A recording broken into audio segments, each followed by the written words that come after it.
미국 연방준비제도가 다음 달에 과연 금리를 내릴 것인가 시장의 초미의 관심사죠. 연준 내부에서 나오는 발언과 셧다운 여파로 뒤늦게 나오는 지표들 때문에 시장은 일희일비하고 있습니다. 일단 이번 주 분위기는 인하하는 쪽으로 급격히 무게가 쏠렸는데요. 그러면서 증시 흐름도 바뀌었죠. 하지만 언제 또 바뀔지 알 수 없습니다. 금리 경로에 따른 연말 증시 랠리 가능성, 더 나아가 내년 증시 전망까지 김성훈 기자와 짚어보겠습니다. 김 기자, 이번 주 금리 인하 기대감이 다시 높아졌어요. 네, 그렇습니다. 시카고 상품거래소 패드워치에 따르면 현지 시간으로 27일 금리 선물 시장에선 미 연준이 12월 금리를 0.25%포인트 내릴 것이란 전망이 약 87% 수준까지 올라갔습니다. 일주일 전만 하더라도 금리 유지 전망이 비등하거나 소폭 우세했는데요. FOMC 회의를 2주가량 남겨두고 금리 인하 쪽으로 무게중심이 급격히 옮겨간 겁니다. 네, 경제 지표가 충분하지 않은 상황이라 일단 이번 주 나온 데이터들을 보면 시장 기대감을 뒷받침했다 이렇게 볼 수 있죠. 네, 그렇습니다. 셧다운 여파로 최신 고용 보고서와 소비자 물가지수 CPI 등의 핵심 경제 지표 발표가 줄줄이 다음 달 9일과 10일 예정된 FOMC 회의 이후로 밀렸는데요. 그나마 제한적으로 발표된 경제 데이터들은 경기 둔화 우려를 키웠습니다. 우선 고용시장의 냉각 흐름이 재확인됐습니다. ADP 집계에 따르면 최근 한 달 동안 일주일에 평균 13,500명씩 민간 고용이 줄어든 것으로 나타났습니다. 일주일 전 조사 때의 감원 규모가 평균 2,500명이었던 것을 감안하면 빠르게 악화된 겁니다. 연준도 최신 경기 동향 보고서 베이지북에서 현재 고용은 소폭 감소했다면서 약 절반 정도의 지역에서 노동 수요 감소를 언급했다고 전했습니다. 네, 동시에 소비도 둔화하는 모습을 나타냈어요. 네, 맞습니다. 뒤늦게 발표된 9월 소매 판매는 전달보다 0.2%의 증가에 그치면서 넉 달 만에 가장 낮은 증가율을 보였습니다. 관세에 따른 물가 상승과 고용 둔화 속에서 소비자들이 지갑을 닫기 시작한 것으로 풀이됩니다. 소비자들의 체감 경기를 보여주는 컨퍼런스 보드의 경기 선행 지수도 단기 미래 전망이 급격히 나빠졌음을 나타냈고요. 9월 생산자 물가 지수는 전달보다 0.3% 상승했지만 시장 예상치에 부합하는 수준이었습니다. 종합해보면 물가는 제한적으로 오르고 고용과 소비는 둔화하면서 연준 내에서 금리 인하 목소리가 커질 수 있는 명분을 줬다고 볼 수 있겠습니다. 그리고 이번 주 연준 내부에서도 금리 인하를 지지하는 발언들이 나왔죠? 네, 맞습니다. 연준 내 2인자로 불리는 존 윌리엄스 뉴욕 연은 총재의 발언이 분위기를 확 바꿨는데요. 윌리엄스 총재는 현지 시간으로 21일 고용 측면의 하방 위험이 커졌고 반대로 인플레이션 상방 위험은 다소 줄었다면서 금리를 가까운 시일 내에 추가 조정할 여지가 여전히 있다고 본다고 말했습니다. 제롬 파월 연준 의장의 핵심 측근이자 그간 신중한 단어 선택을 해온 윌리엄스 총재의 이 같은 발언은 시장의 금리 인하 기대감을 결정적으로 키웠습니다.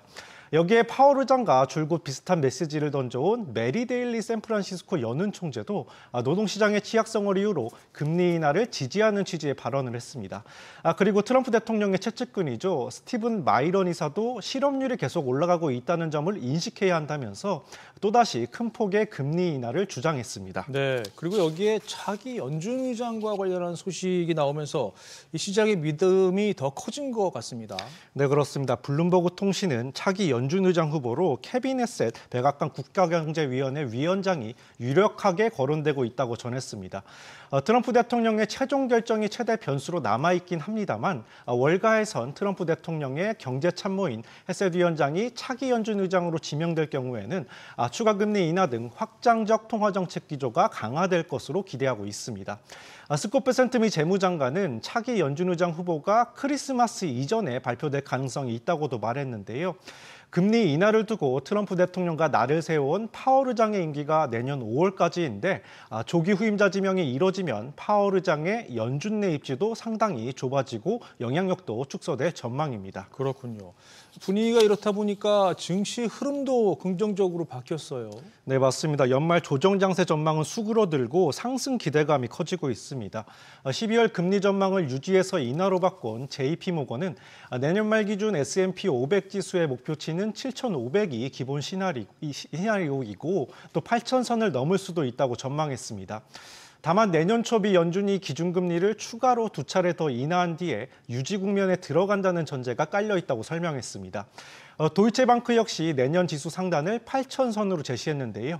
역시 12월 금리 인하를 전망한 도이체방크는 강력한 미국 기업 실적과 AI 성장 전망을 더해서 강세장에 베팅했습니다.